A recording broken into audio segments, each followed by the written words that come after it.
Hello, everybody. Wanted to go live today to talk about some questions we've been getting over the weekend. And it's basically the top law firm SEO mistakes. These are the mistakes that we see commonly in the industry, things we see happening all the time.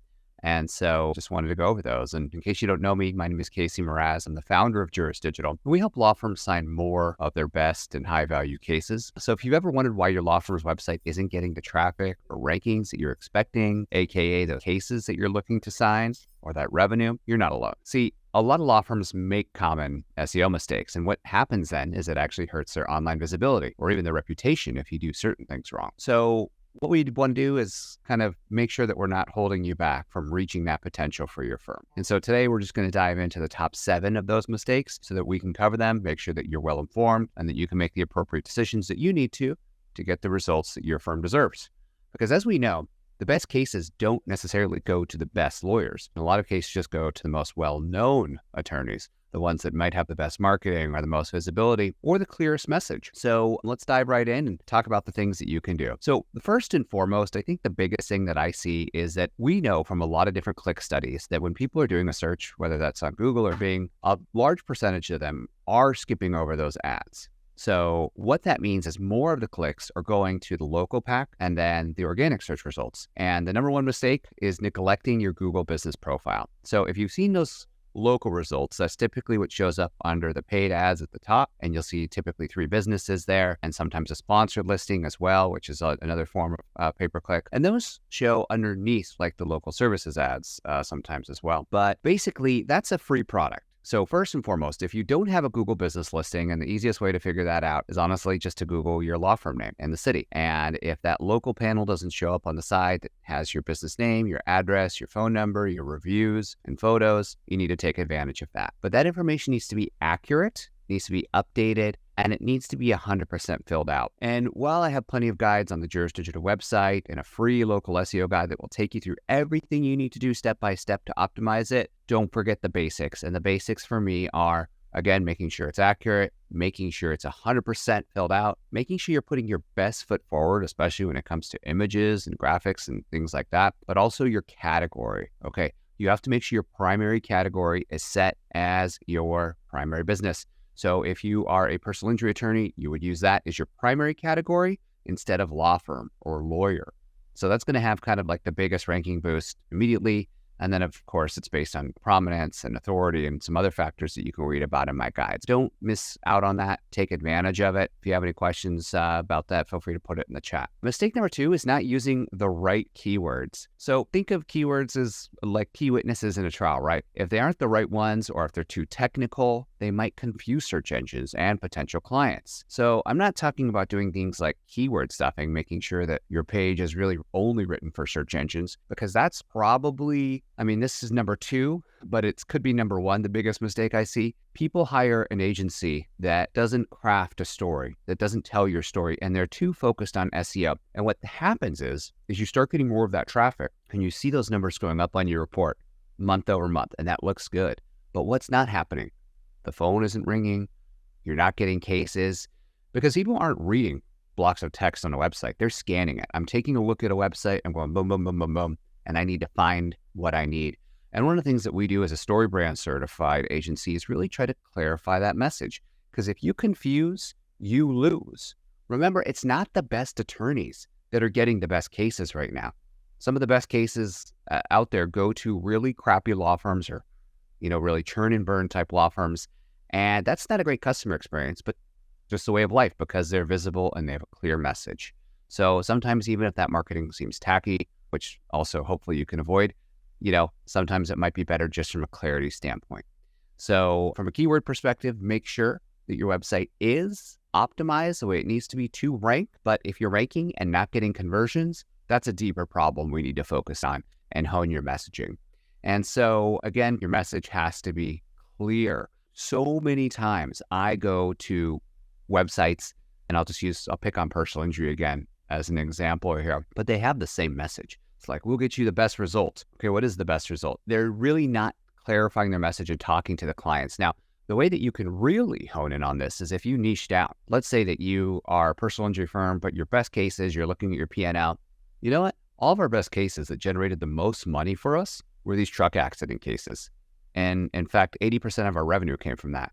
So maybe if we just got rid of dog bites or all these soft issues and just focused on these serious injuries, or same with high net worth divorce cases, usually those clients that are having the smaller budgets are going to be ones picking up the phone or emailing you or live chatting you the most, whereas the higher net worth ones typically may not fall in that bucket. They understand exactly how you can help them, and it's a lot more billable hours for you. So those are just important things to think about with your message there. But if you niche down, you can really serve that client. You can create all the content around their specific questions, the issues that they're facing, the things that are really hurting them, their pain points. So doing that, I think, is a really good thing. I think it's very important.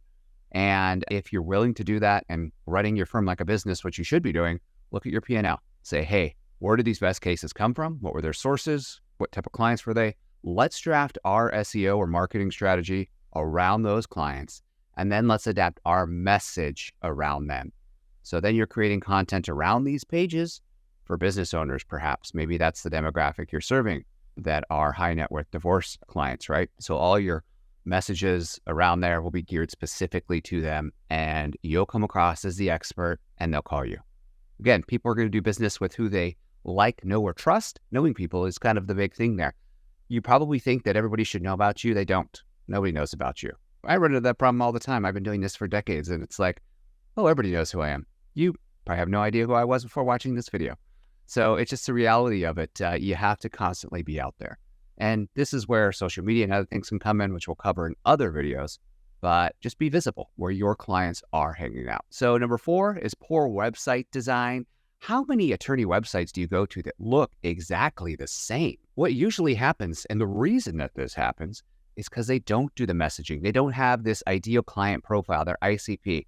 Let's say, hey, look, these are the clients we want. Now let's write the content, the message around that, how we're going to craft them, and then build the design. How do most agencies work?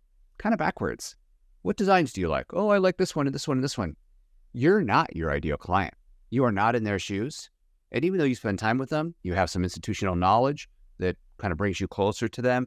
It is important to remove yourself, and maybe that's market research or different client interviews, or something that we do with our clients that really want to do these deep dives, and figure out, hey, who are these people really?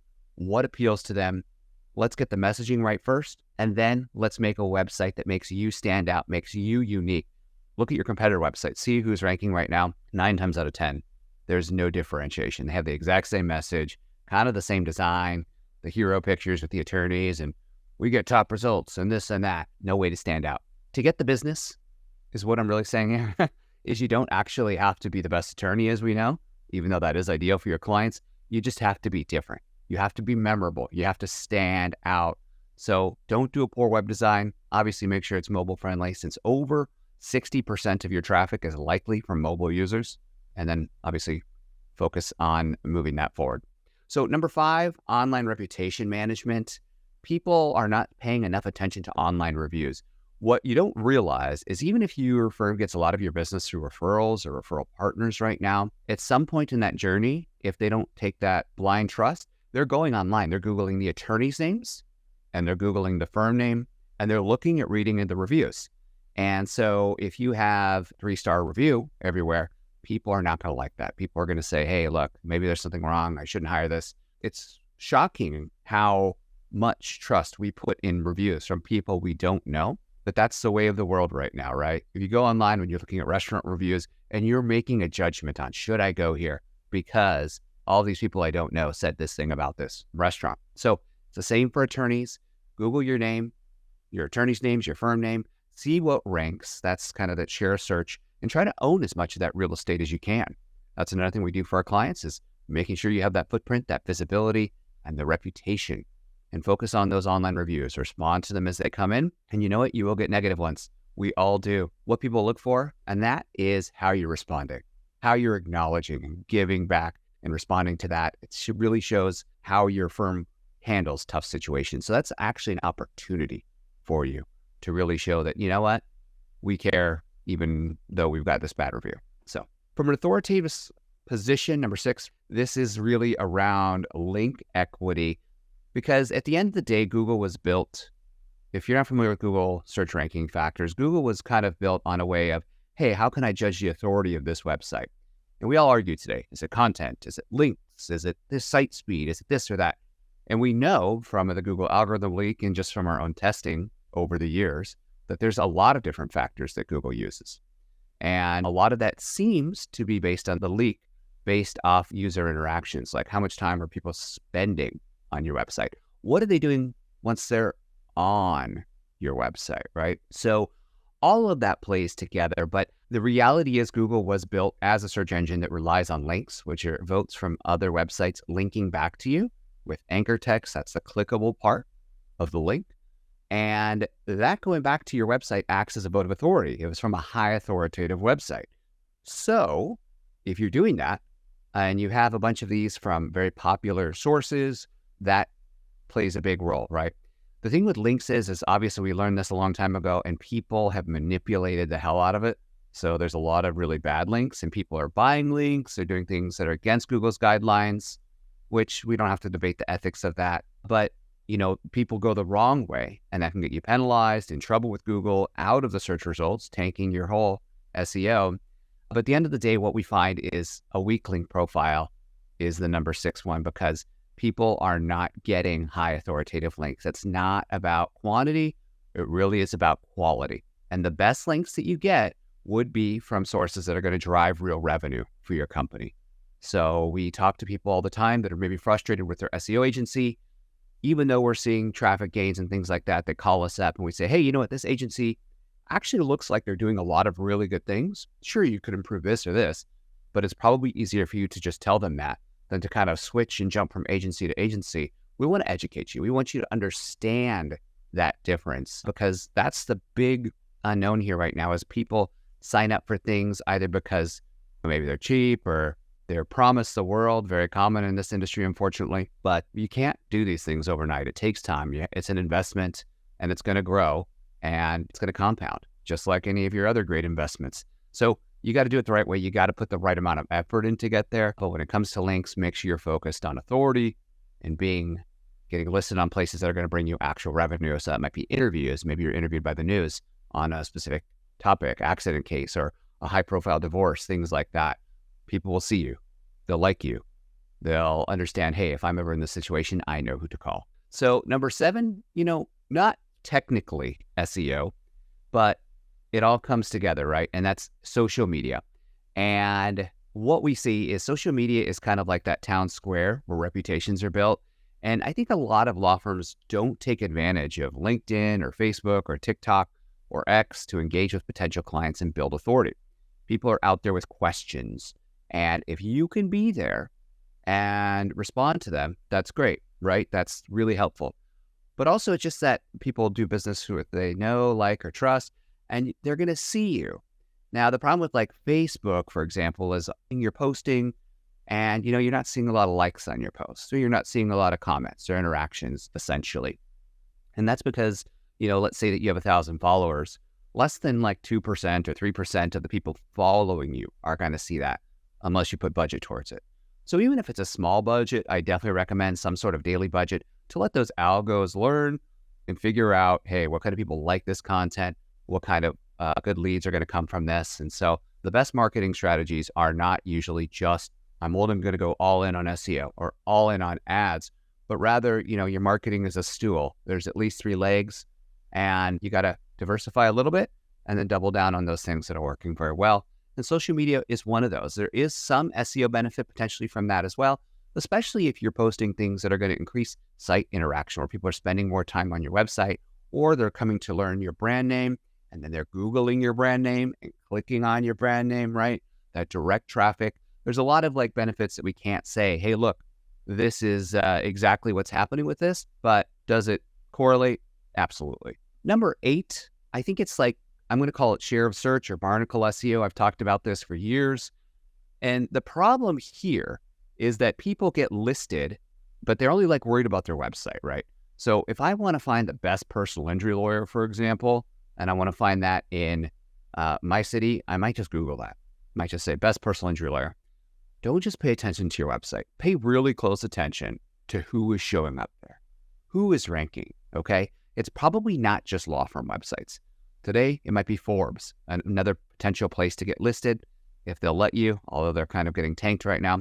But it might be super lawyers. And it varies from market to market. So if I'm in San Francisco, I'm going to see one thing. If I'm in San Jose, I'm going to see one thing. If I'm in Oakland, I'm going to see another thing. Those are just 3 California cities that are relatively close to each other, but illustrates the purpose that we're going to see different results.